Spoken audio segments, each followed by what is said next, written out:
In this entire system of world elements, if we were to inquire where freedom as per its exact meaning can be found, then the answer that can be given without any hesitation is that it lies within the noble Arahat. A venerable Arahat is the perfect image of total freedom. His mind is equated to a pure white cloth. Not even the tiniest needle point of dirt can be found in it. While the venerable Arahat lives in the present, he draws pictures on this white cloth and they get erased at the same moment. He draws again and they get erased again. A venerable Arahat does not accumulate or bundle together those pictures. It's an undefiled paint he uses to draw those pictures. There is no thickness, roughness, attachment, collision or equanimity in that paint. It is a burnt out or serene paint. Hence his white cloth-like mind, which constantly rises and ceases, is always pure. That mind which does not see a being or a person, having always perceived impermanence, draws pictures that get erased off. Therefore, his life is always light, simple, clear, and open. He is a mirror image of freedom. Those monks and laymen who are in search of Nibbana are in search of freedom of that nature. Freedom lies in life where all attachments are emptied. Having set aside all accumulated worldly belongings, one leaves the household to become a monk. Why have you so arrived having set aside all such things? It is to let go of all those things that were set aside. Reflect diligently. The gap between setting aside and letting go is as wide as that between the earth and the sky.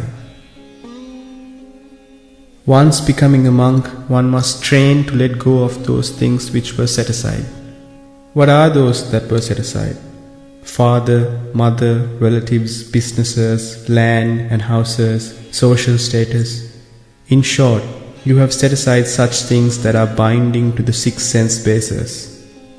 To let go of them is to be freed of them. Now the goal is clear. If that is so, one should search for a non-accumulative place conducive for the training of letting go. What is that non-accumulating place? The place where defilements are not accumulated, the place where the mind is at ease. If one cannot find such a hermitage or an empty place, then one should, whilst associating a teacher who develops the path, get to an isolated hut. Those places where one could be cornered to attachments, such as to hermitages, attachment to fellow monks, attachment to conduct, vinaya, attachment to gods or brahmas, attachment to bodhisattva, must be avoided. The nature of such places are only conducive to safeguard the teaching and beneficial for rebirth, and not beneficial for the purpose of attainment of Nibbana. By adhering to the above natures, you will only oppose the path to Nibbana. It still may be your nature to move along with the waves. You have left the fires of the household not for the purpose of riding the pleasant waves of the norm, but to swim upstream of that current. If you were to fail, you will come under the influence of flourishing four requisites, local and foreign lay and monk relationships, fellow and teacher bonds, etc. Do not get attached or hold to anything. Learn to systematically drop off all that have been held. Think that with age, having understood life, that you are a complete person who has arrived with a purpose to this teaching, sasana. However, you must guard against an overestimation of yourself. You must know that there is a higher conduct than the samanera conduct or the upasampada conduct. That conduct cannot be received from someone else. It is self-achieved by enhancing one's own effort towards both Dhamma and Vinaya. Vinaya or Sila is only a tool for the comfortable achievement of Nibbana, but not a rope which is used to tie your hands and feet, nor is it a prop which kills your freedom. Like the paratrooper who uses his parachute for the purpose of descent, make use of the Vinaya for the comfortable achievement of Nibbana. As soon as the trooper touches the ground, he releases the chute. Just so, Vinaya means that which is released after having correctly understood the teaching, and not something which is held hard. Holding to Vinaya gives into its desires. Desires do not lead one to Nibbana, but it leads to more being, Bhava.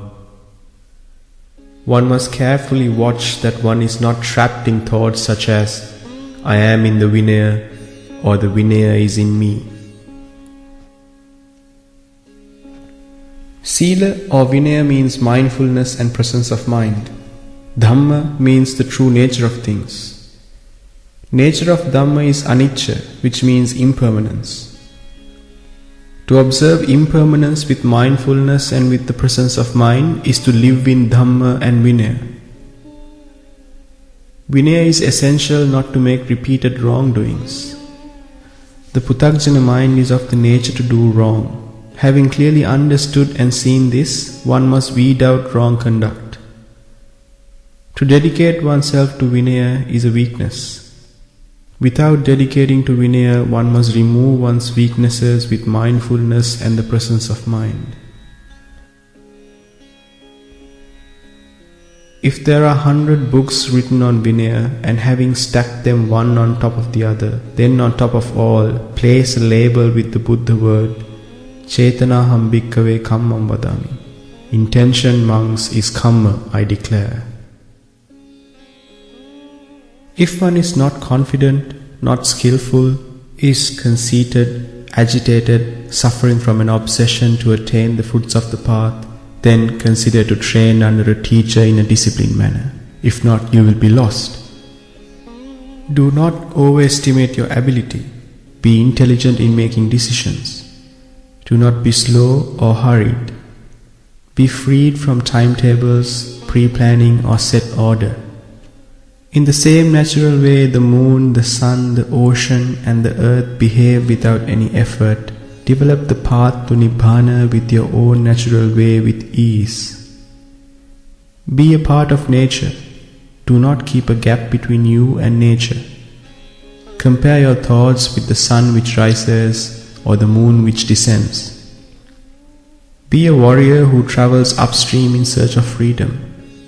Having paused reflecting on the qualities of the Buddha, continuously contemplate the reason why you became a monk.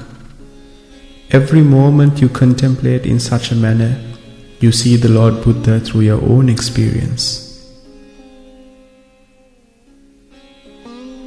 Observe your weaknesses with humility. Humility does not mean timidity or shyness. A bhikkhu should be the one on this earth who chases after the target with all might. There is no clever person in the three worlds who could surpass him. Like the lonely elephant who has taken refuge in the mighty jungle, he himself must search for the freedom he seeks. In this journey, he does not notice the night, the day, the rain, the cold, or the hunger. None so has control over him. Like the warrior on this earth, he chases after the defilements of Mara. The freedom he seeks must be realized by himself. It cannot be done by a god or a Brahma. They only can give their blessings. In your presence, they are a mere second fiddle. Having made this universe tiny and placing it on both your hands, you be the sage, the person who departs this world. This is only possible if you succeed in taking the serious decision in that either death or relinquishment. Then the freedom you search can be meaningful and be attained.